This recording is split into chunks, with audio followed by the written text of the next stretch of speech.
अथ मंत्रपाठः।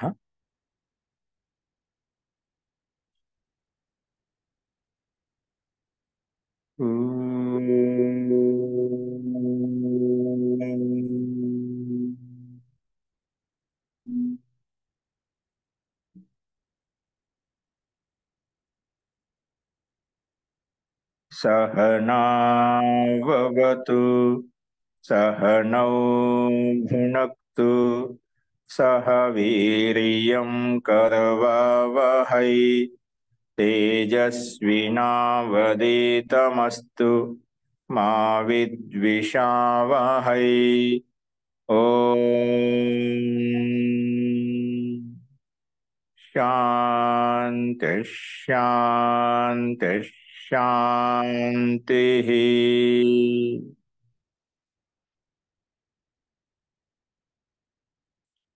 सर्वेभ्यो नमः। అందరికీ నమస్కారం అండి। మనము వేదాంత దర్శనంలో 1వ అధ్యాయంలో 1వ పాదంలో 2వ పాదంలో 11వ సూత్రం అని చెప్పుకుంటున్నాము। 1వ అధ్యాయంలో 2వ పాదం యొక్క 11వ సూత్రాన్ని మనం చెప్పుకుంటున్నాం। అందులో మనకు సూత్రం వచ్చేసి గుహాం ప్రవిష్టౌ ఆత్మానౌ హి తద్దర్శనాత్। గుహ అంటే హృదయ గుహలో 2 ఆత్మలు ప్రవేశించి ఉన్నాయి, 2 ఆత్మలు విరాజమానంగా ఉన్నాయి। తద్దర్శనాత్ వాటి యొక్క ప్రతిపాదన అనేది మనకు శాస్త్రంలో చెప్పబడింది కాబట్టి ఇప్పుడు మనకు గుహాం ప్రవిష్టౌ ఆత్మానం, గుహలో 2 ఆత్మలు ఉన్నాయి। ఆత్మలు ఏంటివి? ఇప్పుడు ఆత్మలు అని చెప్పి ఇలా తీసుకోవాలి, ఆత్మలు ఎలా చెప్పగలుగుతాం? ఇంకే భిన్నంగా ఉండొచ్చు కదా। దానికి సమాధానంగా తద్దర్శనాత్, ఎందుకంటే ఆత్మల గురించే మనకు శాస్త్రంలో 2 ఆత్మల గురించే ఒకే చోట ఉన్నాయని చెప్పి, ఒకే గుహాశయంలో ఉన్నాయని చెప్పి మనకు తద్దర్శనాత్ అక్కడ మనకు శాస్త్రంలో చెప్పబడింది। శాస్త్రంలో అక్కడ అనేక చోట్ల అనేక మంత్రాలు అనేక వచనాల్లో మనకు ఇక్కడ ప్రతిపాదించబడింది కాబట్టి మనకు గుహలో ప్రవిష్టమైనది ఆత్మలే అని చెప్పి అర్థం చేసుకోవాలి। ఆత్మ అంటే చేతన పదార్థాలైనటువంటి 2 చేతనయుక్తమైనటువంటి జీవాత్మ పరమాత్మే తీసుకోవాలి అని చెప్పి మనం ఈ సూత్రం యొక్క తాత్పర్యాన్ని చెప్పుకున్నాం। అందులో ఇక్కడ జీవాత్మ, ఇక్కడ గుహలో ఉండే జీవాత్మ పరమాత్మ అని చెప్పి దానికి అనేక వచనాలు చెప్పుకున్నాం। రితం పిబంతౌ సుకృతస్య లోకే గుహాం ప్రవిష్టౌ పరమే పరార్థే అని చెప్పి ఇక్కడ మనం చెప్పు। రితం పిబంతు 2 ఒకే చోట ఉంటూ సత్యజ్ఞాన్ని ఆస్వాదిస్తున్న, సత్యాన్ని గ్రహిస్తున్నాయి, ఇక్కడ ఈ మంత్రం చెప్పుకున్నాం। అలాగే అంగుష్ట మాత్ర పురుషో అంతరాత్మ, అంగుష్ట మాత్ర పురుషుడు పరమాత్మ, అంతరాత్మ అంటే ఆత్మకి అంతరంగా సూక్ష్మంగా ఉన్నాడు। జనానాం హృదయ సన్నివిష్ట, జనుల యొక్క ప్రత్యేక హృదయంలో విరాజమానుడై ఉన్నాడని చెప్పుకున్నాము। అటువంటి పరమాత్మను, అంతర్హృదయంలో ఉండే పరమాత్మను మనం ఆధ్యాత్మ యోగం ద్వారా ఆయన యొక్క మహత్వాన్ని తెలుసుకొని ధీరో హర్షశోకో జహాతి అని చెప్పి ఈ విషయం కూడా చెప్పుకున్నాం అన్నమాట। అంటే ఆ పరమాత్మ అనోరణీయాన్ మహతో మహి అంటే సూక్ష్మ స్వరూపుడు, స్థూలాతి స్థూల స్వరూపుడు కాబట్టి సమస్త జీవుల్లో వ్యాపించి ఉన్నాడు హృదయ గుహలో। ఆ పరమాత్మ తం దుర్దర్శం గూఢం అనుప్రవిష్టం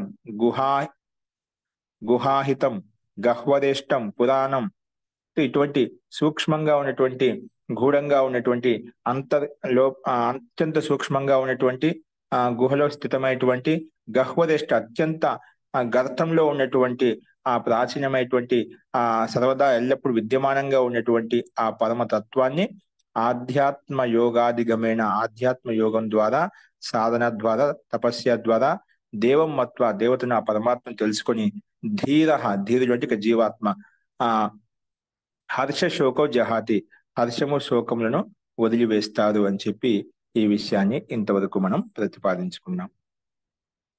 తో ఈ రకంగా మనం విషయాన్ని ప్రతిపాదించుకున్నాం। ఇందులో ఎవరికైనా ఏమైనా సందేహాలు చెప్పండి।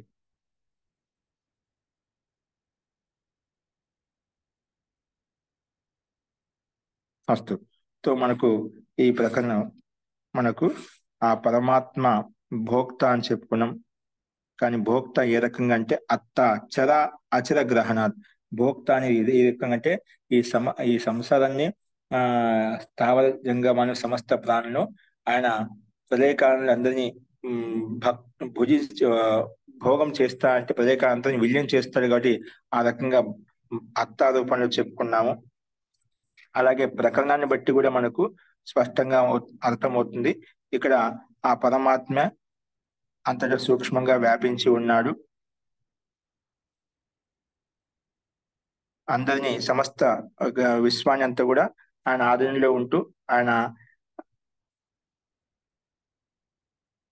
ఆధీనంలో ఉంది కాబట్టి ఈ సమస్త చరాచర గ్రహణం అంతా ఏదైతే అతనిలో విలీనం అయిపోతుంది కాబట్టి అతను విలీనం చేస్తున్నాడు కాబట్టి ఆయన యొక్క శక్తి ప్రదర్శన అనేది ఇక్కడ చూపించబడింది అని చెప్పి ఇక్కడ దానికి పుష్టిగా ప్రకరణాచారు వాటి యొక్క ప్రకరణం కూడా మనకు తెలియచేయబడుతుంది.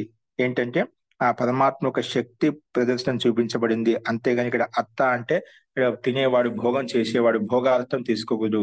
ఎందుకంటే భోగార్థం ఆ జీవాత్మలోనే వర్తిస్తుంది, పరమాత్మలో వర్తించదు. రెండు ఒకే చోట ఉన్నప్పటికీ కూడా అక్కడ జీవాత్మే భోక్త అవుతుంది కానీ పరమాత్మ భోక్త కాదని చెప్పి అనేక మంత్రాల ద్వారా కూడా మనం ప్రస్తావించుకున్నాం. ఆ విషయం ఆ ప్రకారంలో ఈ గుహలో ప్రవేశిస్తున్న ఆత్మ గురించి మనం ప్రస్తావించుకున్నాం. చూడు ఇంతవరకు చెప్పుకున్నాం. ఏం చెప్పుకున్నాం అంటే కింద చూడండి, ఈ 11వ సూత్రంలో కింద నుంచి మనకు 8వ లైన్ చూడండి. ఇక్కడ మనకు ఆధ్యాత్మ యోగాదిగమయ దేవమత్మ ధీరులు హర్ష శోకో జహాతి చెప్పుకున్నాం. అక్కడి నుంచి తర్వాత చూడండి, ఇంకా అది పుష్టిగా అంటే హృదయ గుహలో ఉండేది జీవాత్మ పరమాత్మ అని చెప్పడం కొరకు ఇంకా కొన్ని వచనాలు యజుర్వేదం యొక్క వచనాన్ని ఇంకా ప్రస్తావిస్తున్నారు. ఏంటంటే చూడండి, వేణః తత్పశ్యన్ నిహితం గుహాసత్ యత్ర విశ్వం భవత్యేక నీడం తస్మిన్ ఇదం సంచ విచైతి సర్వం స ఓతః ప్రోతశ్చ విభూః ప్రజాసు. ఇది యజుర్వేదం యొక్క మంత్రం ఇవ్వబడింది. అంటే ఇక్కడ వేణ అంటే విద్వాంసులు తత్పశ్యన్ నిహితం గుహాసత్ అంటే ఆ విద్వాంసులు, జ్ఞానవంతులు, సాధకులు గుహలో నిహితమైనటువంటి ఆ పరమాత్మను పశ్యన్ చూస్తూ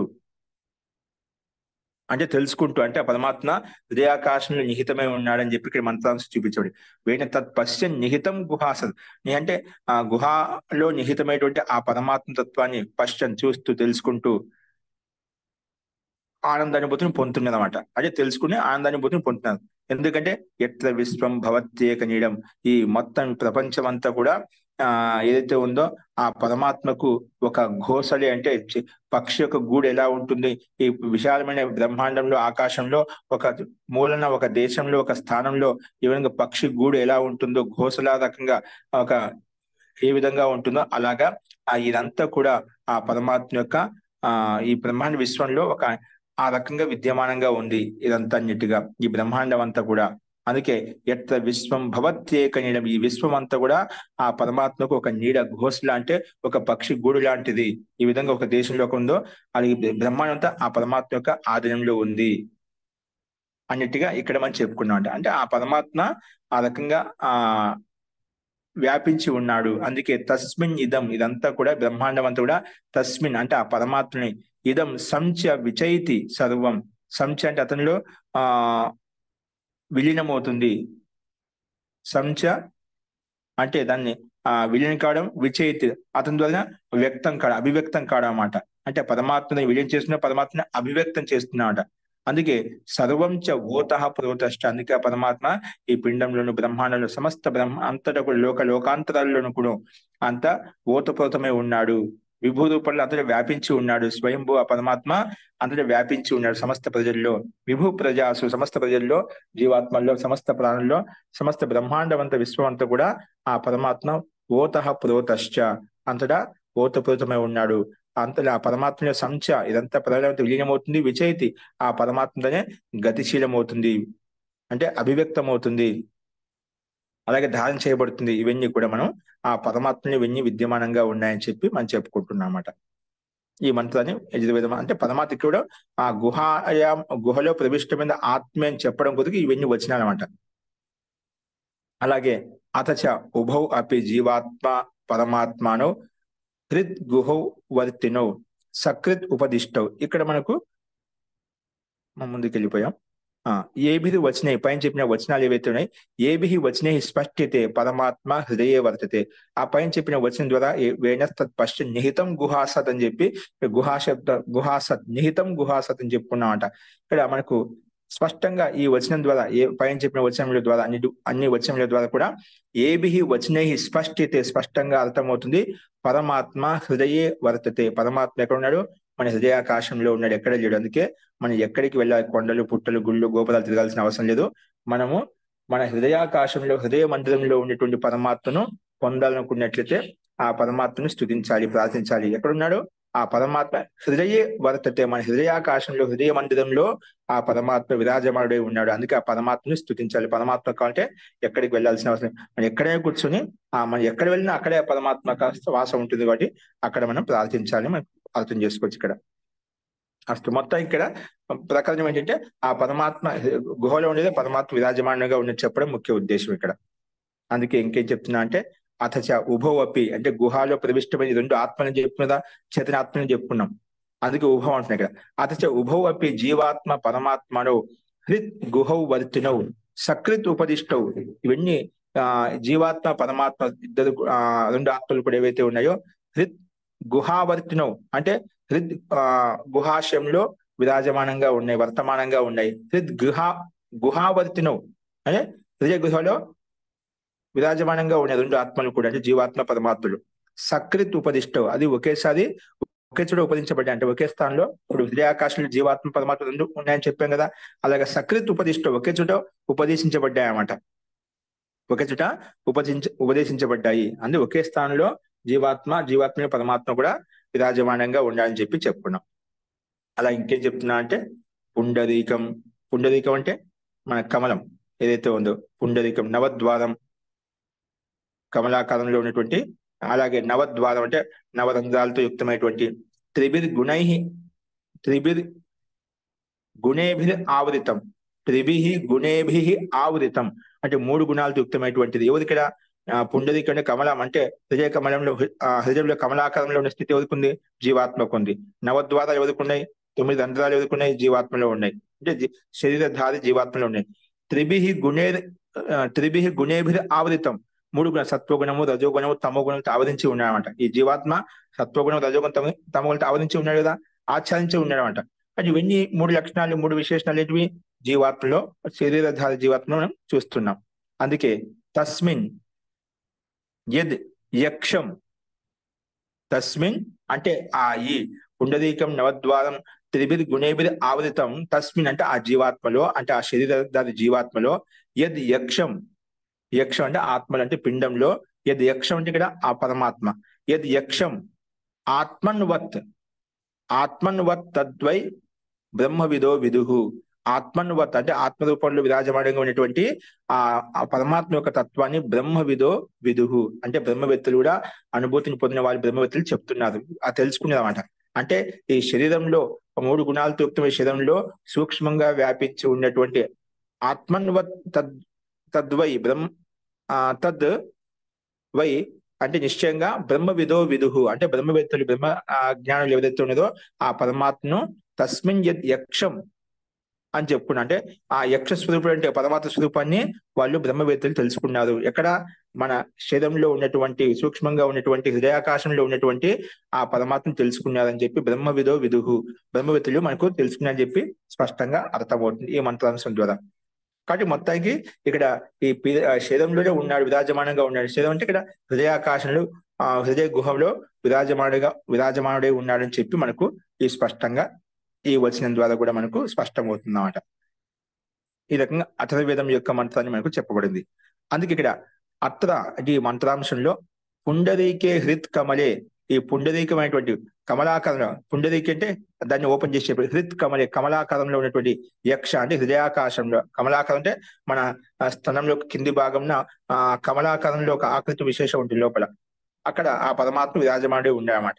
అందుకే పుండరీకే హృత్ కమలే యక్ష అంటే హృత్ కమలంలో యక్ష అంటే దాన్ని ఓపెన్ చేసాడు పరమాత్మ ఎలా ఉన్నాడు? ఆత్మన్వత్ ఆత్మానం అంటే జీవాత్మానం, పరమాత్మ ఆత్మన్వత్ ఆత్మానం ఆత్మానం అంటే జీవాత్మానం జీవాత్మనం నిజ నిజాధారే సంస్థాప్య వర్తతే ఇది ఉపదిష్టం. ఇక్కడ పరమాత్మానం పరమాత్మ అది ఆత్మనువత్ ఆత్మానం, పరమాత్మ అది ఆత్మనువత్ ఆత్మానం. మన ఆత్మ జీవాత్మ ఏదైతే ఉన్నాయో ఆత్మను జీవాత్మానం అంటే పరమాత్మను జీవాత్మను నిజ ఆధార ఒకే ఆధారంలో సంస్థాప్య అంటే ఒకే స్థానంలో ఒకే చోట సంస్థాప్య అక్కడ ఉంచి మనకు విరాజమానంగా ఉన్నాయి. వర్తతే అంటే విద్యమానంగా ఉన్నాయి. ఇది ఉపదిష్టం అంటే ఒకే స్థానంలో ఉన్నాయి. హృదయకంలోనే ఆత్మన్వత్ అంటే ఆత్మకి పరమాత్మకి సమాన విధంగా విరాజమానంగా, అలాగే జీవాత్మ కూడా అక్కడ విరాజమానంగా ఉంది. జీవాత్మతో పాటు సూక్ష్మంగా ఆ పరమాత్మ కూడా ఉన్నాడు. అందుకే ఆత్మానం నిజ ఆధారే అంటే ఇక్కడ మన శరీరంలోనే ఒకే ఆధారంలో సంస్థాప్య ఇక్కడ ఒకే చోట విరాజమానంగా ఉన్నాయి, విద్యమానంగా ఉన్నాయి. ఇది ఉపదిష్టం ఈ రకంగా ఉపదేశించబడింది అన్నమాట. అంటే మంత్రాంశ ద్వారా మనకు స్పష్టంగా ఈ హృదయాకాశంలో ఆ పరమాత్మ యొక్క వాసం కూడా ఉంది అని ఇక్కడ చెప్పడం ముఖ్య ఉద్దేశం అంట. అందుకే ఆ రకంగా ఉపదేశించబడింది. అంటే ఇక్కడ సమస్య ఎందుకు? ఇక్కడ గుహాం ప్రవిష్టో ఆత్మానవ్ అన్యం, గుహలో ప్రవిష్ట ఆత్మ రెండు ఆత్మలు ఉన్నాయని చెప్పి ఆత్మలు ఏంటివి? ఆ జీవాత్మ పరమాత్మ ఎందుకు తీసుకోవాలి? తద్దర్శన శాస్త్రంలో దర్శించబడింది కాబట్టి, శాస్త్రం ప్రతిపాదించబడింది కాబట్టి ఇక్కడ జీవాత్మ పరమాత్మ తీసుకుంటాం, వేరే ఆత్మను తీసుకోవడానికి లేదు అని చెప్పి ఇక్కడ అందుకే మనకు భిన్న భిన్న వచనముల ద్వారా దర్శించబడ్డాయి శాస్త్రాలు చెప్పుకునేదా ఆ శాస్త్రీయ వచనాలనే మనం చెప్పుకుంటున్నాం ప్రమాణంగా. ఇంకేం చెప్తున్నా అంటే తస్మాత్ అందువలనే రితం పిబంతో సుకృతస్య లోకే గుహాం ప్రవిష్టౌ, ఈ వచన పైన చెప్పిన వచనాన్ని జీవాత్మ పరమాత్మను ప్రతిపాద్యేతే. అందుకే రితం పిబంతో అనే మంత్రి పిబంతులే పా అనేది పిబంతులు బా దాంట్లో మధ్యలో గీత గీసుకోండి. రితం పిబంతో సుకృతస్య లోకే గుహాం ప్రవిష్టం అని చెప్పి మంత్రం ఏదైతే ఉందో, రితం సత్య స్వరూప వాళ్ళు రితాన్ని తాగుతున్నారు అంటే సత్యరూప జ్ఞాన్ని ఆస్వాదిస్తున్నారు, తాగుతున్నారు, సత్యాన్ని గ్రహిస్తున్నారు. పిబంతో అని తాత్పర్యం ఇక్కడ సత్యాన్ని గ్రహిస్తున్నారు అన్నమాట. అలాగే సుకృత కర్మలు పుణ్యకర్మలు చేస్తున్నారు అన్నమాట ఆ రెండు చైతన్యాత్మలు కూడా. ఎందుకే జీవాత్మ కళ్యాణం కోరుకుంటుంది, అలాగే ఆ పరమాత్ముడు సమస్త జీవులకు కళ్యాణం చేకూర్చాలని చెప్పి ఆ రకంగా సుకృతమైన ఆలోచనలతో యుక్తమై ఉండదన్నమాట. అంటే వాళ్ళిద్దరు కూడా రితం పిబంతో సుకృతస్యలోకి ఈ లోకంలో గుహాం ప్రవిష్టో గుహలో ప్రవేశించింది ఆ జీవాత్మ పరమాత్మ తీసుకోవాలి. అందుకే గుహాం ప్రవిష్టో ఈ వచనం ద్వారా మంత్రాంశంలో ఇచ్చిన ఈ వచనం ద్వారా జీవాత్మ పరమాత్మను ప్రతిపాద్యేతే, జీవాత్మ పరమాత్మే ప్రతిపాదించబడ్డాయి. జీవాత్మ పరమాత్మ తీసుకోవాలి, అది మనకు ప్రతిపాదించబడింది శాస్త్రంలో అని చెప్పి ఈ సూత్రం యొక్క ఇది భాష్యం యొక్క అభిప్రాయాన్ని మనం చెప్పుకున్నాం అనమాట.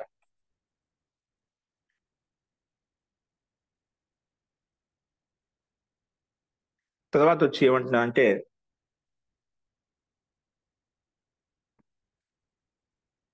దానికి రితం పిబంతో సుకృత సెలవుకి అని చెప్పి దాన్ని ఇంకా ఓపెన్ చేసి చెప్తున్నాడు. రితం పిబంతో సత్యం, రితం పిబంతో అంటే సూత్రంలో పదం వచ్చింది కదా, అంటే రితాన్ని సత్యాన్ని తాగుతున్నారు. రితం అంటే కదా సత్యం, సత్యం అంటే పిబంతో శివ మానవ్ అది సత్యాన్ని గ్రహిస్తున్నారు. సత్యం ఎందుకు రెండు చేతులను సత్యాన్ని గ్రహిస్తున్నామంట.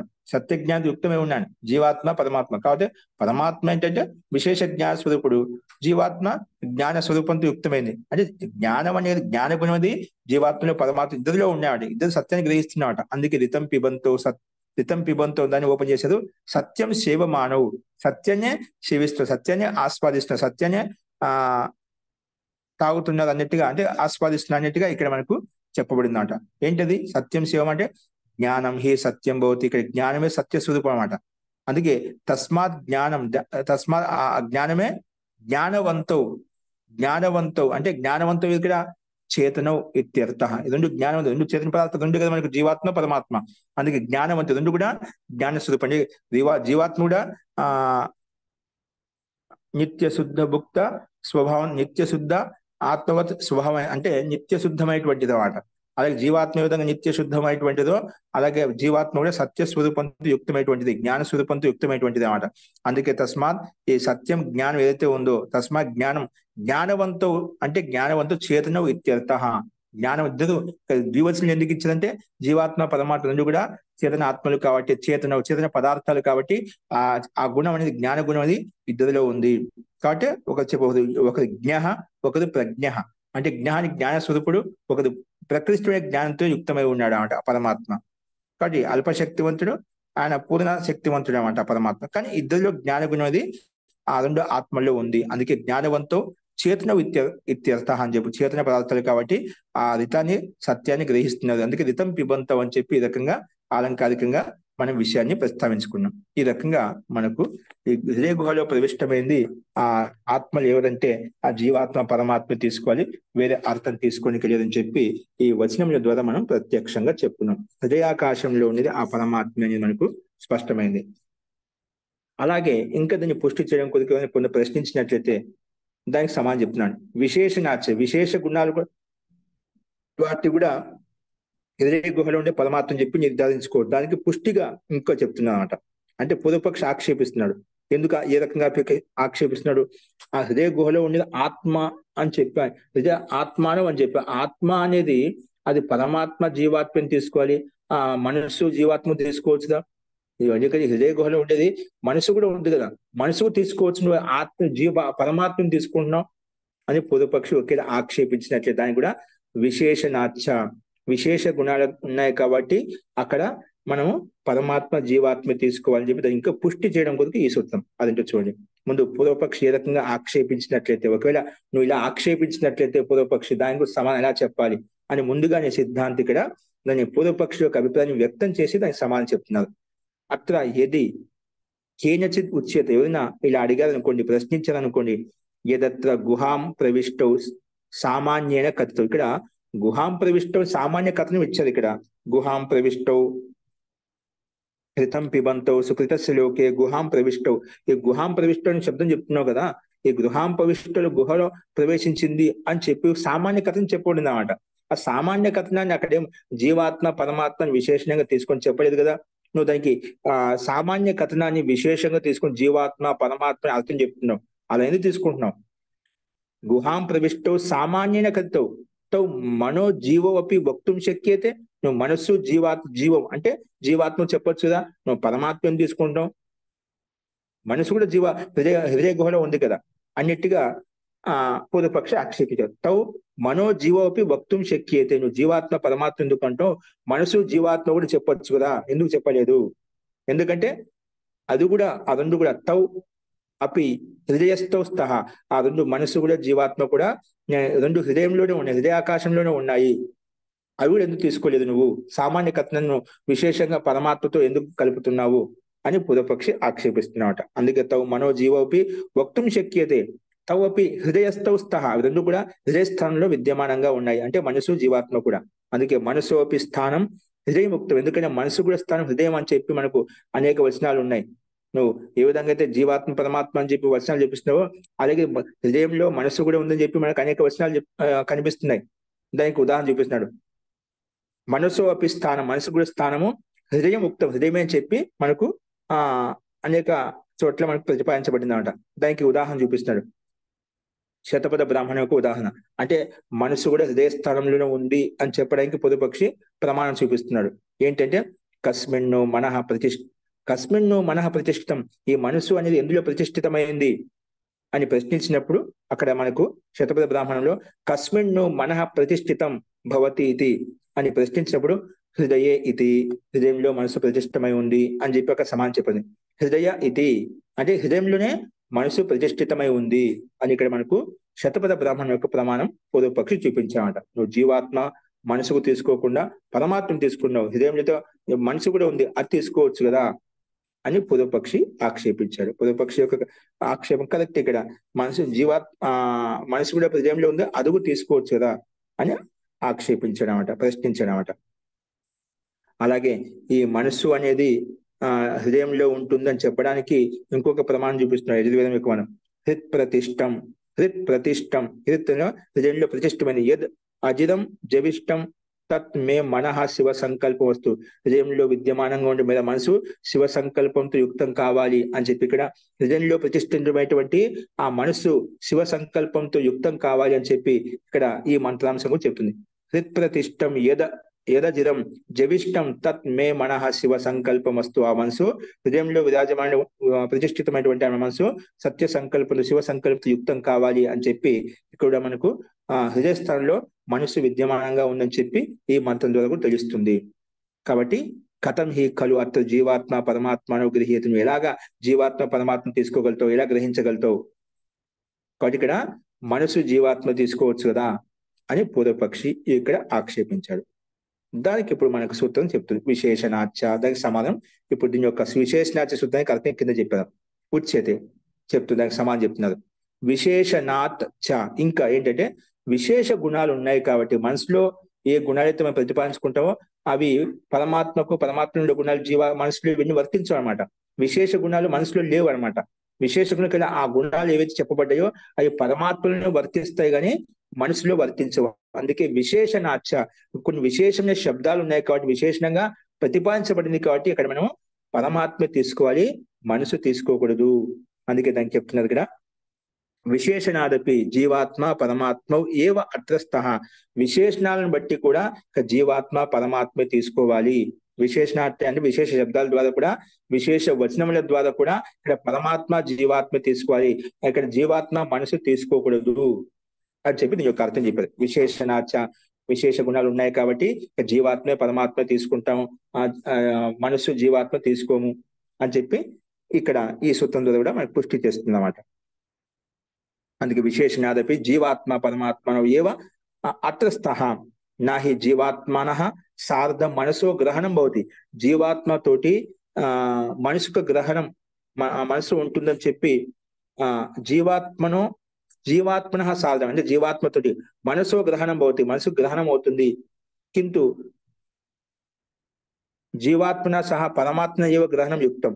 ఇక్కడ నహి జీవాత్మన సార్ధ మనసో గ్రహణం అవుతాయి అంటే జీవాత్మతోటి మనసుకు గ్రహం అనేది యుక్తి సంగతి కదా, నాకు సంబంధి నా భవతి గ్రహణం నా భవతి, అది గ్రహించబడదన్నమాట. జీవాత్మతోటి మనకు శాస్త్రం ఎక్కడ ప్రతిపాదించినా అక్కడ పరమాత్మనే ప్రతిపాదించబడింది కానీ ఆ సందర్భాన్ని బట్టి హృదయం కూడా ఉంది, ఆ సందర్భం వేరే, ఆ ప్రకరణం వేరే అనమాట. కానీ చైతన్య పదార్థాల గురించి చెప్పుకున్నప్పుడు జీవాత్మ పరమాత్మ ఆత్మశక్తి చైతన్య పదార్థం గురించి చెప్పుకున్నప్పుడు జీవాత్మతోటి పరమాత్మ గ్రహించబడింది. అందుకే నాహి జీవాత్మన సార్థం, జీవాత్మతోటి మనసో గ్రహణం నా భవతి, మనసుకు గ్రహణం అనేది ఉండదు అనమాట, మనసుకు గ్రహించబడదు అనమాట. కింటు జీవాత్మన సహా జీవాత్మతోటి పరమాత్మన ఏవ గ్రహణం యుక్తం. జీవాత్మతోటి పరమాత్మ రెండు చైతన్య పదార్థాలు కాబట్టి తాదాత్మ్య సంబంధం ఉంది కాబట్టి సమాన సత్తా ఉంది కాబట్టి జీవాత్మతోటి పరమాత్మన ఏవ యుక్తం అని చెప్పి గ్రహణం యుక్తం అని చెప్పి చెప్పారు ఇక్కడ. జీవాత్మన సహా పరమాత్మన ఏవ గ్రహణం యుక్తం, జీవాత్మతోటి పరమాత్మ యొక్క అర్థం తీసుకోవడమే గ్రహించుకోవడమే యుక్తి సంగతమైంది. జీవాత్మతోటి మనసు గ్రహణం అనేది యుక్తి సంగతం కాదు అని చెప్పి, ఎందుకంటే మనకి శాస్త్రాలు అలాగే అనేక చోట్ల జీవాత్మతోటి పరమాత్మే చెప్పబడింది కానీ జీవాత్మ ఆత్మ మనసు అని చెప్పి ఎక్కడ చెప్పబడలేదు అనమాట. ఆత్మ విషయం చెప్పుకుంటప్పుడు ప్రకరణం చెప్పుకుంటప్పుడు అందుకే ఇక్కడ జీవాత్మతోటి పరమాత్మ తీసుకోవాలి అని చెప్పి ఇక్కడ ఈ రకంగా సమాధానం చెప్పబడింది అనమాట. ఎందుకంటే ఈ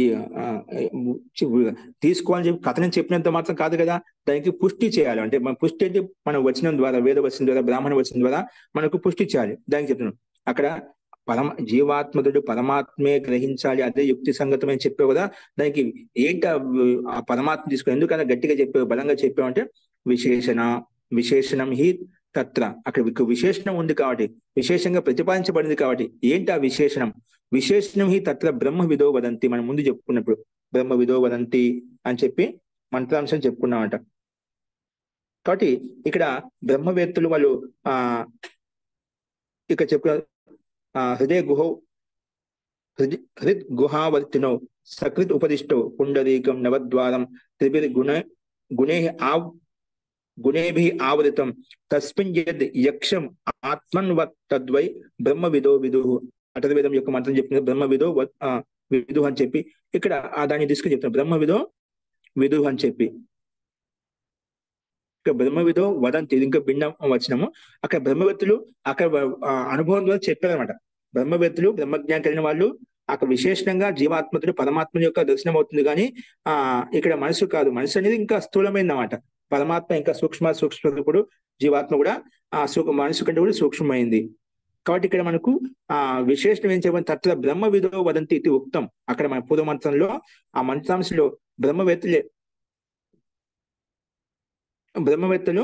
బ్రహ్మజ్ఞానం కలిగిన వాళ్ళు మనకు ఆ రకంగా విశేషంగా అనుభూతిని పొంది వాళ్ళు సాక్షాత్కారం చేసుకుని అది విశేషంగా చెప్పారు కాబట్టి, అలాగే వేదం కూడా మనకు ప్రమాణీభూతంగా మనకు అనేక మంత్రాలు చెప్పబడ్డాయి కాబట్టి మనకు ఇక్కడ జీవాత్మ నుండి పరమాత్మ తీసుకోవాలి, ఈ విశేషం ద్వారా మనం ఇదే గ్రహించాలి అని చెప్పి ఇక్కడ కూడా అదే విధంగా చెప్పబడింది అనమాట.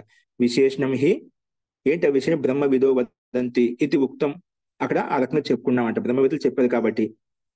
తేన అత్ర గుహాం ప్రవిష్ట, అందుకే దీన్ని బట్టి దీని కారణంగా గుహాం ప్రవిష్టో కథనే బ్రహ్మ గ్రాహ్యం జీవాత్మన శాఖం, అందుకే ఇక్కడ బ్రహ్మ విదో వదంతి మంత్రాంశం ద్వారా మనకు గుహలో ప్రవిష్టమై ఉన్నది. ఈ కథనం ద్వారా గుహాం ప్రవిష్ట అనే కథనంలో బ్రహ్మ గ్రాహ్యం బ్రహ్మనే తీసుకోవాలి, జీవాత్మ శాఖం జీవాత్మతోటి బ్రహ్మనే తీసుకోవాలి, జీవాత్మన శాఖం బ్రహ్మ గ్రాహ్యం జీవాత్మతోటి బ్రహ్మనే గ్రహించాలి, మనసును గ్రహించకూడదు, జీవాత్మతోటి మనసును తీసుకోకూడదు అని చెప్పి ఇక్కడ ఈ అంశం ద్వారా చెప్పబడింది. బ్రహ్మ విదో వదంతి అనే అంశం మంత్రాంశం ఏదైతే ఉందో దాని ద్వారా చెప్పుకున్నాం అనమాట. అలాగే ఇంకొక అదే ప్రకరణంలో అక్కడ ఒక ప్రకరణం చెప్ప బ్రహ్మ విదో వదంతి, అదే ప్రకరణం అదే సూత్రం కింద ఇంకోటి ఉందన్నమాట.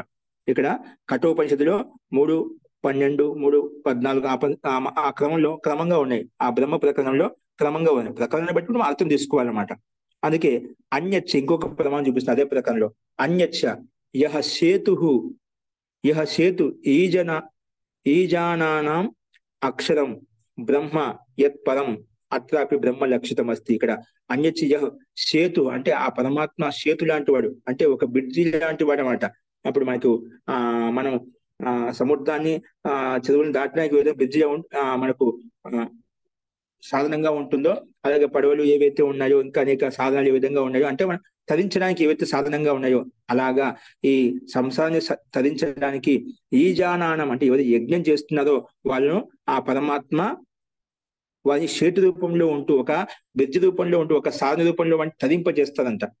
ఎవరిని ఈజానానం ఎవరైతే ప్రతి నిత్యం యజ్ఞానుష్ఠానం చేస్తుంటారో, ఎందుకంటే యజ్ఞయాగాలు చేసేందుకు ఈ పరోపకారం కోసం చేస్తామంట, ఈ బ్రహ్మాండాన్ని శుద్ధి కొరకు చేస్తాం, బ్రహ్మాండాన్ని అది ప్రత్యేక మానవ యొక్క కర్తవ్యం కాబట్టి, ప్రత్యేక జీవాత్మ యొక్క కర్తవ్యం కాబట్టి మనకు ఈ పరమాత్మ సృష్టి నిర్మించినప్పుడు ఎవరు ఏ కర్మలు చేయాలి, ఎలా చేయాలి, ఏ విధంగా చేయాలి అని చెప్పి ఒక విధి విధానం చెప్పబడింది వేదంలో. అట్లా ఎవరైతే ప్రతి నిత్యం ఈజానానం యజ్ఞానుష్ఠానం చేస్తుంటారో వాళ్ళకు ఆ పరమాత్మ ఒక సేతులాగా, ఒక బ్రిడ్జి లాగా, ఒక సాధనం లాగా ఉంటూ వారిని ఈ సంసార బంధాన్ని తరింపజేస్తాడు, అంటే అవిద్యాంధకాన్ని తొలగించి మోక్ష ద్వారాన్ని కలగచేస్తాడు అని చెప్పి ఇక్కడ మనకి ఈ మంత్రాంశం చెప్తున్నాడు. ఈజానానం ఆ పరమాత్మ సేతులాగా ఉండి తరింప చేస్తాడు. అలాగే అక్షరం ఎప్పుడు క్షీణించడం అంట పరమాత్మ, అక్షరం బ్రహ్మ ఆ పరమాత్మ ఎప్పుడు క్షరితం కానటువంటి బ్రహ్మస్వరూపుడు అంట. యత్ పరం అందరికంటే పరంగా ఉన్నాడు, అందరికంటే ఉత్కృష్టంగా ఉన్నాడు, అందుకే యత్ పరం అని చెప్పుకున్నాడు. కాబట్టి ఇక్కడ ఈ సందర్భంలో కూడా యహ సేతు ఈజానానం అక్షరం బ్రహ్మ యత్ పరం అని చెప్పుకున్నాం. అత్రాపి బ్రహ్మ లక్షితం అస్తి, ఇక్కడ ఈ ప్రకరణలో కూడా బ్రహ్మే చెప్పబడింది. హృదయ గుహలో ఉండేది ఆ బ్రహ్మ అంతటా వ్యాపించి ఉండి సూక్ష్మంగా ఉంటూ హృదయాకాశంలో ఉంటూ హృదయ గుహలో కూడా ఉంటా ఆ పరమాత్మే యజ్ఞానుష్ఠానం చేసేటువంటి వాళ్ళ కర్మలను చేస్తున్నటువంటి వాళ్ళను తరింప చేస్తున్నాడు, చేతి రూపంలో ఉంటూ తరింప చేస్తున్నాడు అని చెప్పి ఇక్కడ ఈ మంత్రాంశం చెప్పబడింది అన్నమాట. ఈ మంత్రాంశం ద్వారా మనం బ్రహ్మని తీసుకోవాలని చెప్పి స్పష్టంగా ఉంది. అలాగే అదే ప్రకరణం ప్రారంభించిన ఉపసంహారం ఉంటుంది. ఉపసంహారం కూడా మనం ప్రారంభంలో ఆ పరమాత్మ యొక్క సందర్భం చెప్పుకుంటాం, అంతిమంలో ఉపసంహారం చేసేటప్పుడు ఆ పరమాత్మ యొక్క విషయం చెప్పుకుంటాం. అందుకే ఉపసంహారిచే ఆ ఉపసంహారం కూడా బ్రహ్మ తీసుకోబడిందని చెప్పడానికి కూడా ప్రమాణం చూపిస్తున్నాడు. ఏం చెప్పంటే ఆ బ్రహ్మ తీసుకోవాలి, మనసును తీసుకోవడానికి లేదని చెప్పి. ఉపసంహారేచ ఏం చెప్పంటే ఉపసంహారంలో కూడా అంతిమంలో కూడా ఆ ప్రకరణానికి అంతిమంలో ఉపసంహారం అంటే ఆ ప్రకరణమునకు అంతిమంలో ఏం తీసుకోబడిందంటే అశబ్దం, అస్పర్శం, అరూపం, అవ్యయం తథా అరసం, నిత్యం అగంధవచ్చయత్, అనాద్యంతం మహతః పరం ధ్రువం నిచాయ్య తత్ మృత్యుముఖాత్ ప్రముచ్యతే. ఇది కఠోపనిషత్తు యొక్క వచనం. ఇది కూడా చెప్పుకున్నమాట. ఆ పరమాత్మ ఎటువంటి వాడు? అశబ్దం శబ్దరహితమైనటువంటి వాడు. అస్పర్శం ఆ పరమాత్మ స్పర్శించలేమంట, మనం తాకలేం ఆ పరమాత్మను, అంటే స్పర్శ గుణం లేనటువంటి వాడు, శబ్ద గుణం లేనటువంటి వాడు. అలాగే అశబ్దం, అస్పర్శం, అరూపం ఎటువంటి ఆ పరమాత్మకు రూపం లేదు, అంటే సాకారానికి నిరాకారం అంటే ఎటువంటి ఆకారం లేదన్నమాట. ఆ పరమాత్మ రూపరహితమైనటువంటి వాడు. అరూపం, అవ్యయం ఎప్పుడు క్షీణించడం అంటే ఎప్పుడు నష్టం కాదన్నమాట, ఎప్పుడు అఖండంగా ఉంటాడు సత్తా రూపంలో. తత అరసం, ఎటువంటి రసం లేదన్నమాట పరమాత్మలో, రసయుక్తమైనటువంటి వాడు కావాలి. అంటే స్థూల రసంతో మనం భౌతిక జీవాత్మ ఏ విధంగా రసయుక్తమైన పదార్థంగా అలాగా రసస్వరూపుడు కాదు. అంటే తర్వాత అఖండ రసస్వరూపుడు, ఆయన ఆనంద స్వరూపుడు, అది వేరు, ఆ సందర్భం వేరన్నమాట. ఆ రసం, రసం లేనటువంటి వాడు అంటే భౌతిక మనకు ఏవైతే రసంగా చెప్పుకుంటామో ఆ రసం. అలాగే అగంధం, ఎటువంటి గంధం లేనటువంటి వాడు, ఏ విధంగా పంచభూత యుక్తమైన జీవాత్మకు రసంతో యుక్తమై ఉంటాడు, గంధంతో యుక్తమై ఉంటాడు అని చెప్తుందా, అలాగా వీటితో పరమైనటువంటి వాడు. అందుకే ఆ రసం అగంధం నిత్యం, కానీ నిత్యంగా ఎల్లప్పుడూ ఉంటామట. అగంధ వచ్చ, ఎటువంటి గంధరహితటువంటి వాడు అనమాట, ఎటువంటి గంధం అతనిలో లేదు. యత్, అలాగే అనాద్యంతం, ఆది అంతం లేనటువంటి వాడు అనమాట. అనాద్యంతం, ఆది అంతం లేనటువంటి వాడు. మహతః పరం, మహా అంటే ప్రకృతి, మహాన్ అంటే ప్రకృతి కంటే పరం, అత్యంత సూక్ష్మమైనటువంటి వాడు, పరమైనటువంటి వాడు. మహతః పరం, అలాగే ధ్రువం, నిశ్చయమైనటువంటి వాడు, స్థిరంగా ఎల్లప్పుడూ ఉంటాడనమాట, దృఢంగా ఉంటాడనమాట. అటువంటి పరమాత్మను నిచాయ, విశేషంగా తెలుసుకొని, నిశ్చయాత్మకంగా తెలుసుకొని, తత్ మృత్యు తత్ మృత్యుముఖాత్ ప్రముచ్యతే, ఈ మృత్యుముఖం నుండి, సంసార దుఃఖం నుండి మనము తరింపగలుగుతాము, మనం దాటుకోగలుగుతాము. తద్ మృత్యుముఖం నుంచి మనము తరింపబడతాము అని చెప్పి ఇక్కడ ఈ కఠోపనిషత్తుకు వచ్చిన ద్వారా తెలుస్తున్నమాట. అందుకే అటువంటి ధ్రువ స్వరూపుడైనటువంటి ఉత్కృష్టమైనటువంటి ఆది అంతమైనటువంటి శబ్దరహితుడైనటువంటి స్పర్శ రహితుడైనటువంటి రహితుడైనటువంటి ఆ పరమాత్మ నిచాయ, విశేషంగా నిశ్చయాత్మకంగా తెలుసుకొని మనం ఏం చేస్తాము, మృత్యుముఖాత్ ప్రముచ్యతే, మృత్యు యొక్క ముఖం నుంచి మనం దాటుకోగలుగుతాము, దాటుకోగలుగుతాము, దాన్ని తరించుకోగలుగుతాము అని చెప్పి ఇక్కడ మనకు విశేషంగా కఠోపనిషత్తు యొక్క వచనం ద్వారా కూడా స్పష్టంగా అర్థమవుతుంది. కాబట్టి ఇక్కడ బ్రహ్మే తీసుకోవాలి అని చెప్పి, అందుకే బ్రహ్మ ఏవ అభిధేయం స్పష్ట, ఇక్కడ బ్రహ్మే తీసుకోవాలి, హృదయ గుహ నుండి బ్రహ్మే తీసుకోవాలి, ఎవరిని తీసుకోకూడదని చెప్పి స్పష్టంగా చెప్పుకున్నామట. తథాచ, ఇంకా చెప్తున్నారు, క్వచిత్ మనో జీవాత్మానో సాహచర్యేణ పఠితో, ఎక్కడ కూడా నీకు మనసు జీవాత్మ సాహచర్యంగా తీసుకొని చెప్పబడింది అని చెప్పి ఏ గ్రంథంలో చెప్పబడలేదు అనమాట. అంటే పరమాత్మ ప్రకరణంలో, ఆధ్యాత్మిక అంటే బ్రహ్మ ప్రకరణం చెప్పేటప్పుడు ఎక్కడ కూడా హృదయ గుహలో సందర్భం వచ్చినప్పుడు అక్కడ జీవాత్మ మనసు అని చెప్పి ఎక్కడ చెప్పలేదు. ఎక్కడ కూడా ఏ వచనం మనకు లబ్ధం కాదన్నమాట, ఎక్కడ కూడా ఉపలబ్ధం కాదన్నమాట.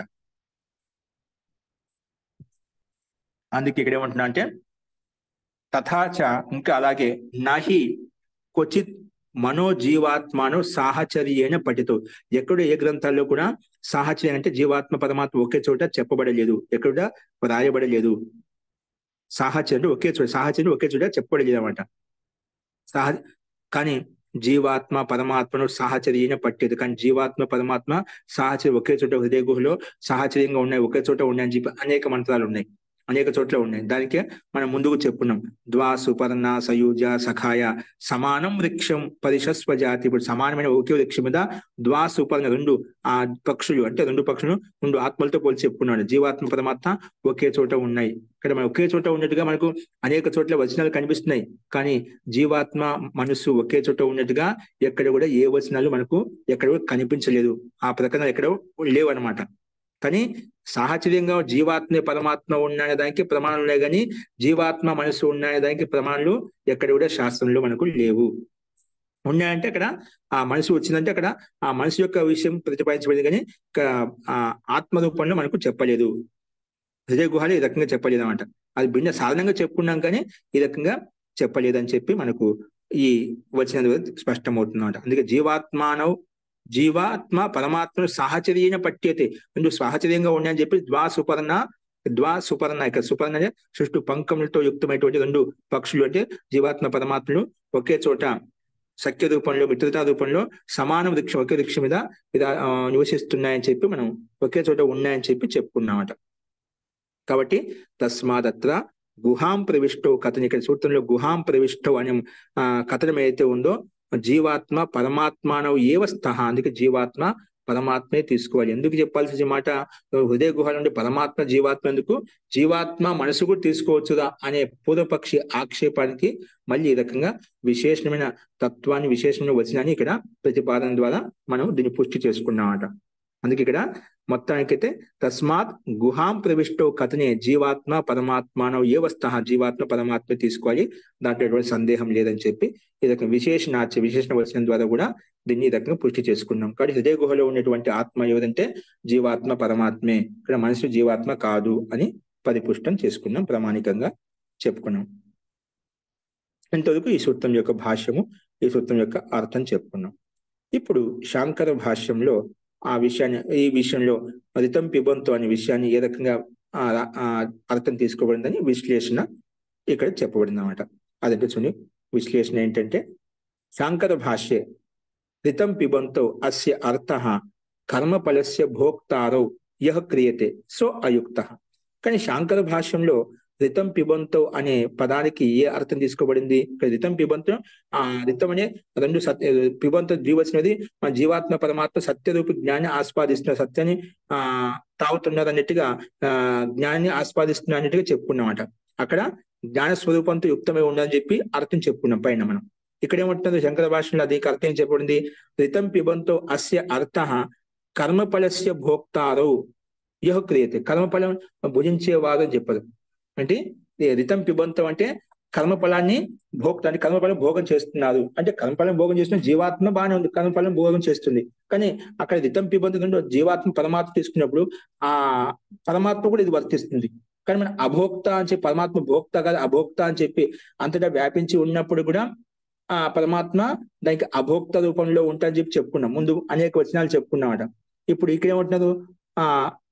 కర్మఫలస్య భోక్తారో అని చెప్పి అర్థం తీసుకున్నాం. అంటే ఈ భోక్తారు ఇక్కడ ద్వివచన పదం ఉందన్నమాట. అంటే జీవాత్మ పరమాత్మ రెండు కర్మఫలాలను భోగం చేస్తున్నారు అంటే, పరమాత్మ కర్మఫలం భోగం చేస్తాడా? ఆ పరమాత్మ భోగారహితుడు అని చెప్పి మనం చెప్పుకున్నామట. పరమాత్మకు కాయము ఇవన్నీ లేటువంటి వాడని చెప్పుకున్నామట. అటువంటి భోగం ఎలా చేయిస్తాడు? కానీ ఇది దోషయుక్తంగా కనిపిస్తుంది అని ఆ రకంగా విశ్లేషించామట. ఇక్కడ ఆ అర్థం అనేది యుక్తి సంగతం కాదు. ఇక్కడ కర్మఫలస్య భోక్తారో యః క్రియతే సో అయుక్త, అది యుక్తి సంగతం కాదు. నాహి క్వచిత్ రిత్ శబ్ద కర్మ ఫలార్థే ప్రయుజ్యతే. ఇక్కడ కూడా రిత్ శబ్ద సత్యార్థం, రిత్ అనేది సత్య రూపంలో తీసుకోబడుతుంది, జ్ఞాన రూపంలో తీసుకోబడుతుంది. కానీ కర్మఫలం అని చెప్పి ఎక్కడ ప్రయోగించలేదు అన్నమాట. ఎక్కడ కూడా మనకు సామాన్యంగా రితం అని సత్యమైన అర్థం వస్తుంది కానీ, జ్ఞానమైన అర్థం వస్తుంది కానీ కర్మఫలము అనే అర్థం ఎక్కడ తీసుకోబడలేదు. అందుకే ఇక్కడ నాహి క్వచిత్ రిత శబ్ద కర్మఫలే అర్థే ప్రయుజ్యతే, కర్మఫలం యొక్క అర్థంలో ఎక్కడ ప్రయోగించబడలేదు.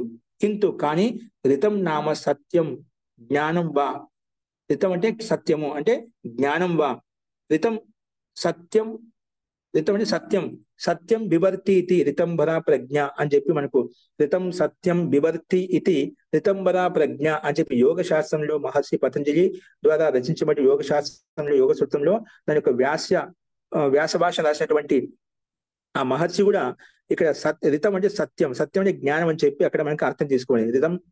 రితం సత్యం బిభర్తి, రితం సత్యం బిభర్తి ఇది రితంబర ప్రజ్ఞ, రితంబర అంటే సత్య ప్రజ్ఞ అంటే ప్రకృష్ణ జ్ఞానము అనే అర్థమే చెప్పబడింది యోగ శాస్త్రంలో వ్యాస భాషంలో చెప్పబడిన భాషం ద్వారా కూడా మనకు రితం అంటే సత్యము అంటే జ్ఞానం అని చెప్పి తీసుకోబడింది. ఎక్కడ కర్మఫలం యొక్క అర్థం తీసుకోబడలేదు.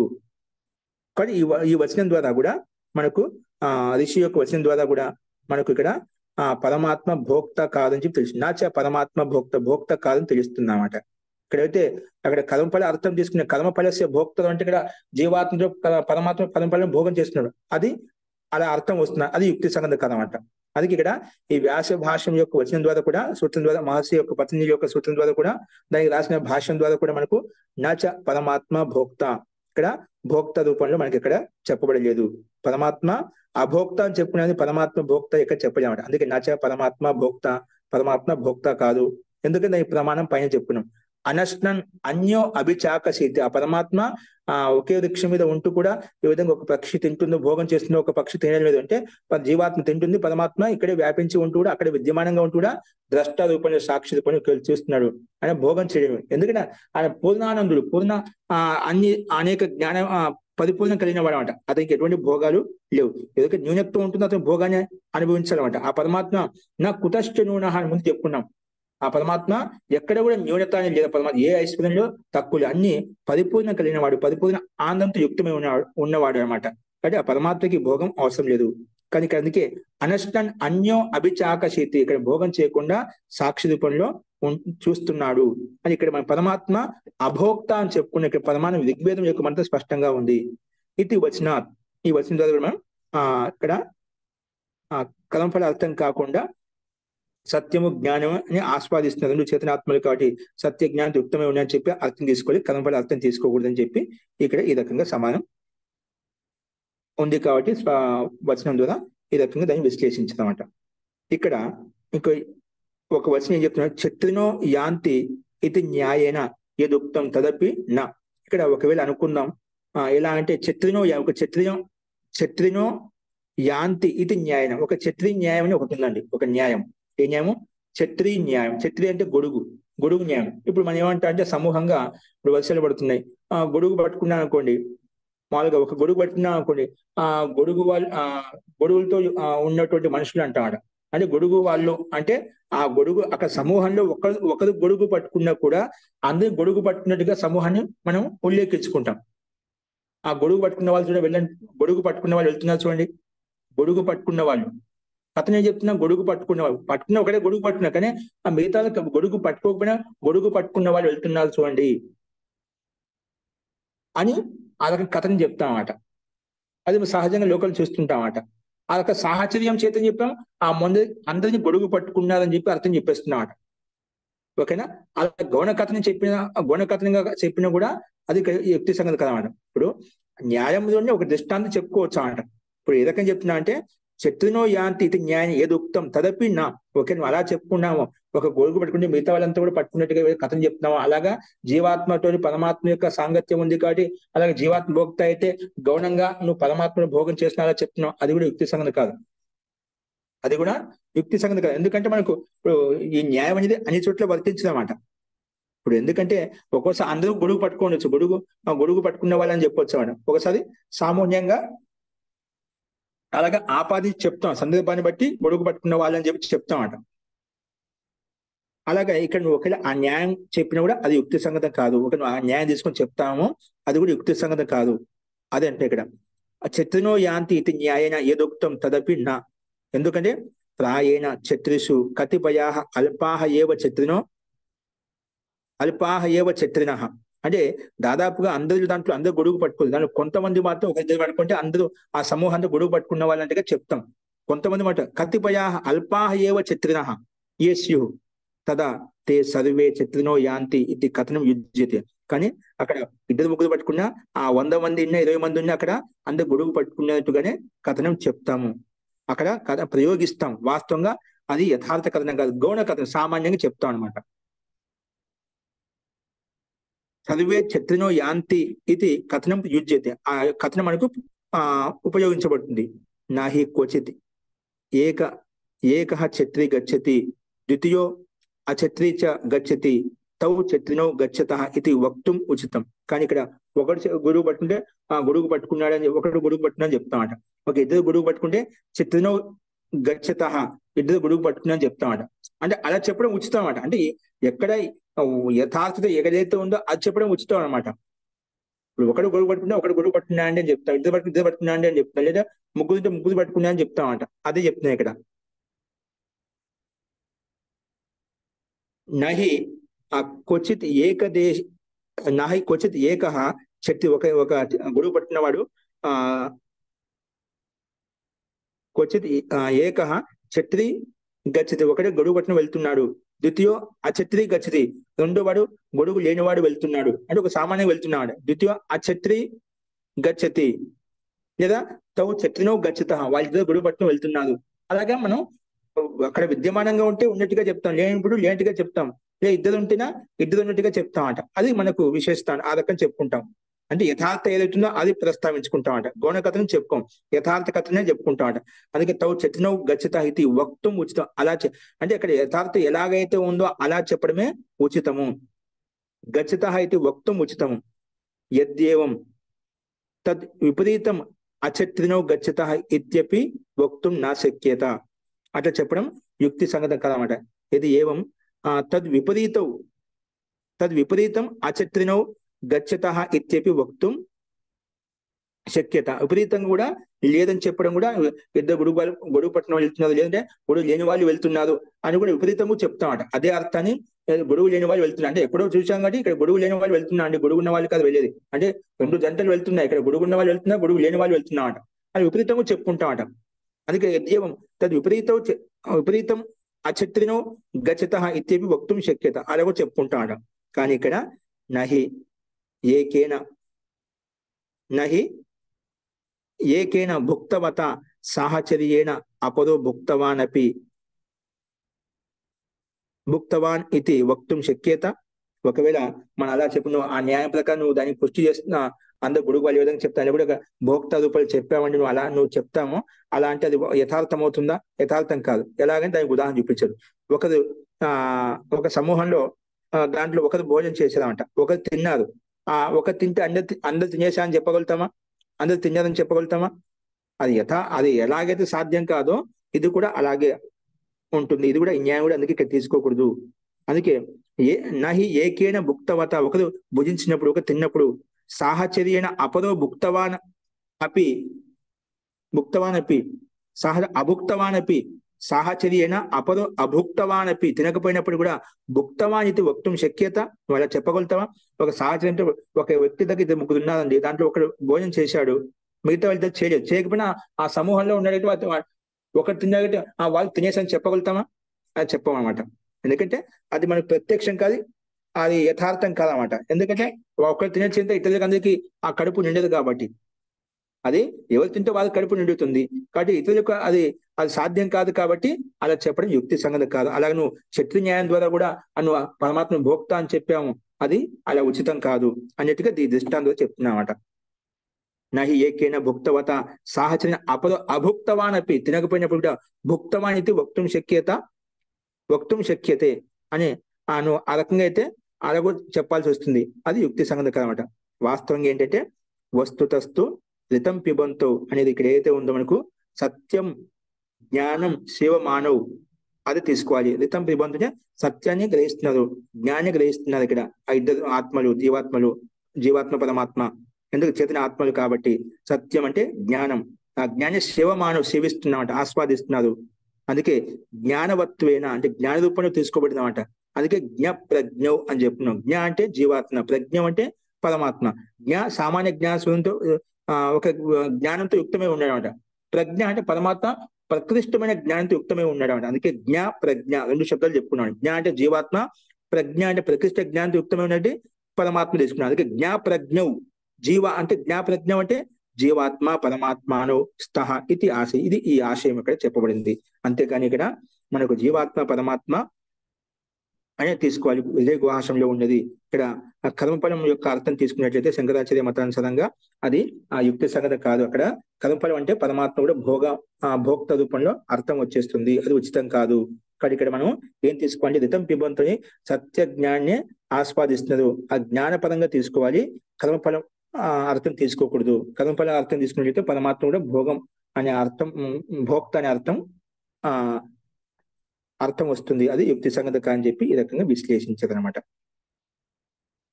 అందుకే ఇక్కడ ఆశయం ఏంటంటే ఆ హృదయ గుహ నుండి జీవాత్మ పరమాత్మ తీసుకోవాలి, అవి జ్ఞాన స్వరూపులు, జ్ఞానంతో యుక్తమై ఉండదని చెప్పి ఆశయాన్ని ఇక్కడ విశేషంగా చెప్పబడింది అనమాట. అందుకే పూర్వం పరమాత్మ అత్త, మనం ముందే చెప్పుకున్నాం. పరమాత్మ అత్త అంటే తినేవాడు, అత్త అంటే అధభక్షణీయ ధాతు అండి. అధభక్షణీయ ధాతు చేత అత్త శబ్దం తయారైంది. అంటే ఆ పరమాత్మ భుజించేవాడు, తినేవాడు. ఏ రకంగా తింటున్నాడు అంటే దానికి అర్థం చెప్పుకున్నాం. పూర్వం పరమాత్మ అత్త ప్రతిపాదిత, అత్త అని చెప్పి ప్రతిపాదించుకున్నాం. ఎందుకు?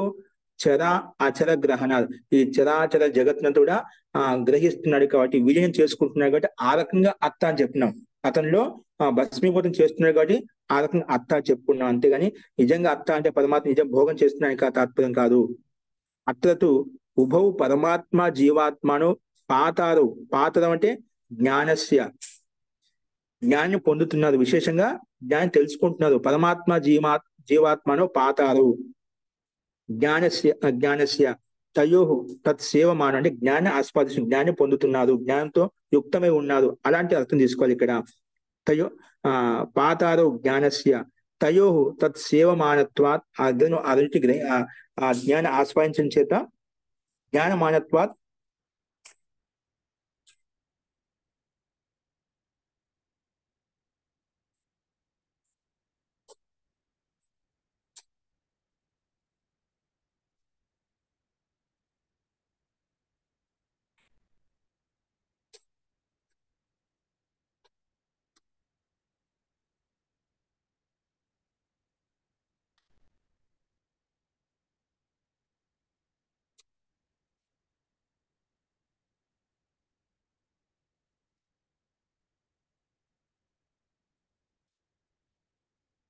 నా శ్రూయతే మహోదయ.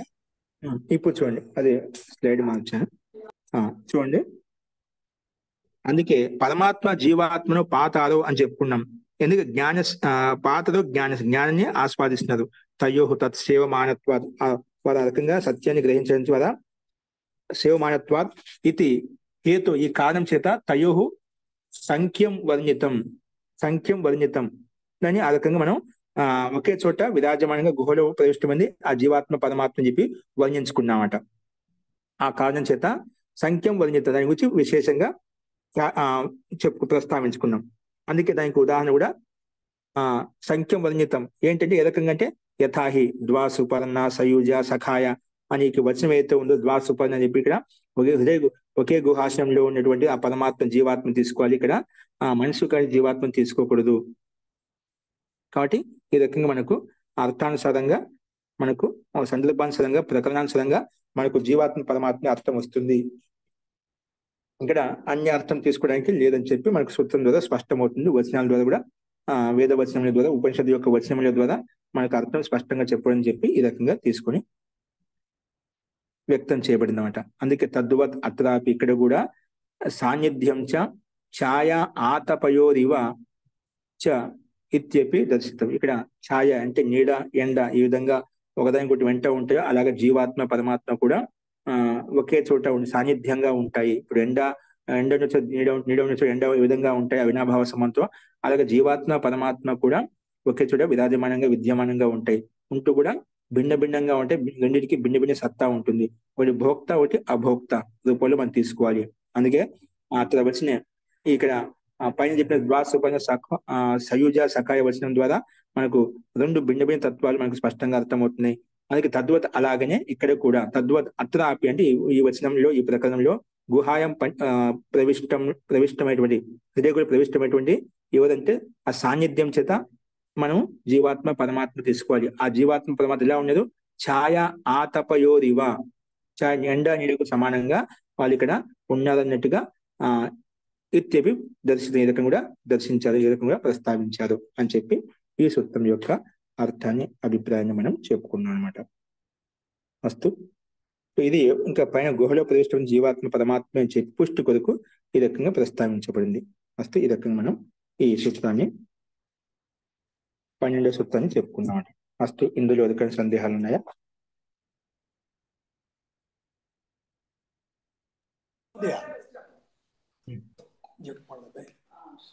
మహోదయ నమస్తే. మహోదయ మహోదయ మరి ఇక్కడ అలా రాసింది ఏంటి మహోదయ? ఇక్కడ 11వ సూత్రములో అంగుష్ట మాత్ర పురుషో అంతరాత్మ సదా జనానాం హృదయే సన్నివిష్టో అని రాయాలి కదా, సన్నివిష్ట అని రాసింది ఏంటి అంటే ఒక్కరే ఉన్నారు అనా? అక్కడ అర్థం ఏమండి ఉన్నాడు అన్ని చోట్ల బట్టి వాక్యరచన బట్టి వస్తుంది. సన్నివిష్ట ఎవరున్నారు? ఆ పరమాత్మ ఉన్నాడు. కాస్త పరమాత్మ ఉన్నాడని చెప్పడం అక్కడ ఏకవచనం కదా, పరమాత్మ ఒక్కడే ఉన్నాడని అక్కడ జీవాత్మ పరమాత్మ. అక్కడ ఆ సందర్భం ఏంటి?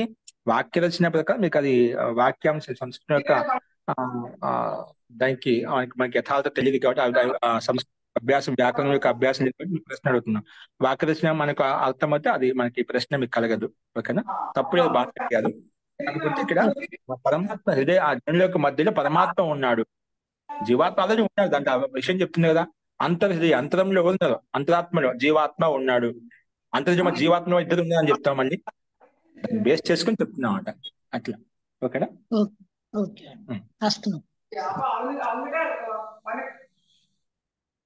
మహోదయ ఇప్పుడు మనకి ఇక్కడ ఒక మంత్రాంశం చెప్పారు కదా మహోదయ, ఒకసారి మీరు మ్యూట్ ఓపెన్ చేసుకుని వాళ్ళ సౌండ్ వస్తుంది, మ్యూట్లు పెట్టేశాను. ధన్యవాదాలు ఆచార్య మహోదయ. జీ నమస్తే అండి.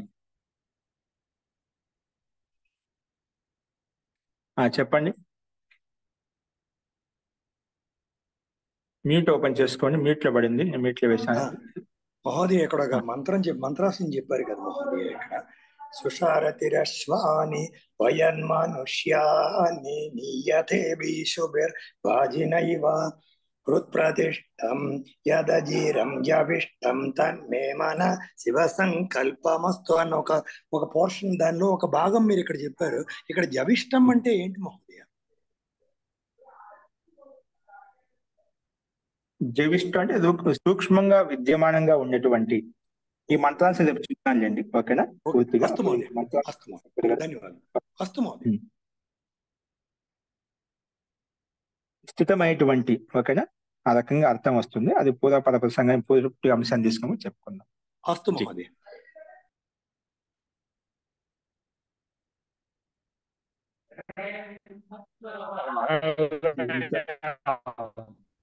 జీ చెప్పండి, ఎవరైనా మాట్లాడుతున్నారు?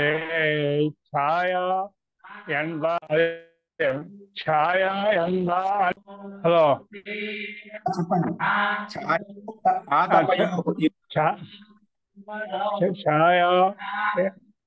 ఛాయానే ఎండ, ఈ రెండు ఎవరు? జీవాత్మ పరమాత్మ అంటారా? జీ ఇక్కడ ఈ సందర్భంలో ఛాయ ఆతపయోరివ, ఛాయ ఆతపకు సమానంగా, ఏ విధంగా ఛాయ ఆతప ఎలా ఉంటే అలాగా ప్రసంగంలో హృదయ గుహలో సన్నివిష్టమైనది ఎవరంటే ఆ జీవాత్మ పరమాత్మ తీసుకోవాలి. అంటే ఛాయ పరమాత్మ రాఘవ జీవాత్మ అనే డౌట్. ఛాయ అంటే ఎప్పుడు ఉంటుంది? అది ఆతప ఎండ ఉన్నప్పుడు ఛాయ ఉంటుంది. జీవాత్మ పరమాత్మ. ఛాయ అంటే మనము జీవాత్మ తీసుకుంటాం, ఆతప అంటే సూర్యుడు ఎండ తీసుకుంటాం అంట. ఎండ కారణంగా ఛాయ వస్తుంది కదా, అంటే పరమాత్మ కారణంగా జీవాత్మ యొక్క అస్తిత్వం ఉంటాం కాబట్టి ఆ రకం తీసుకోవాలి. అంటే ఆ రెండు ఏ విధంగా అయితే ఉంటాయో అవి రెండు దిమానంగా ఉన్నప్పుడు ఎక్కడ గుహలో మనకు కనిపించినా ఆ పరమాత్మ జీవాత్మ యొక్క వాసం ఉంటుంది చెప్పడం ముఖ్య ఉద్దేశం. నేను ఇప్పుడు వారి ఉద్దేశం ఛాయ పరమాత్మ అన్నట్టు అడుగుతున్నారండి. అంటే దాని ఇదమిత్వం అని చెప్పకుండా ఇప్పుడు ఛాయ అనేది మనకు కారణంగా వస్తుంది కాబట్టి ఆ ఛాయ జీవాత్మ అయితే ఆతప అనేది పరమాత్మ, ఆ రకం పోల్చి చెప్పారు అనమాట. ఎండ నీడ ఎలా కలిసి ఉంటాయో అలాగాని తీసుకోవాలి కదా. జీవాత్మ పరమాత్మ హృదయ గుహలో సన్నివిష్టం విద్యమానంగా ఉంటాయి అన్నట్టుగా చెప్పడం. కాబట్టి ఆతప పరమాత్మ తీసుకోండి, ఛాయ జీవాత్మ. అస్తు మహోదయ. జీవాత్మ పరమాత్మ అని చెప్తుంది, అందుకే జీవాత్మ ఆ రకం తీసుకోవాలి. జీ స్పష్టమైందండి? ఓకే, స్పష్టమైంది. ఓకే అండి, ఓకే. ఇంకా ఏమైనా చూడండి, ఆలోచించండి. సందేహాలు రేపు చెప్పుకుందాం. ఆ మంత్రాంశాన్ని మనం సంకల్ప మంత్రాన్ని రేపు చెప్పుకుందాం. అస్తు మహోదయ, ధన్యవాద మహోదయ. శాంతి పాఠ.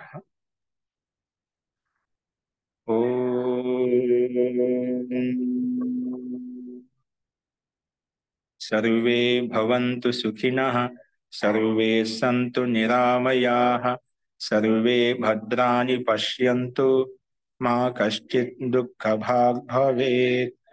ఓం శాంతి శాంతి శాంతి. సర్వేభ్యో నమః. అందరికీ నమస్కారం అండి. నమస్తే మహోదయ. నమస్తే మహోదయ. ఓం నమస్తే.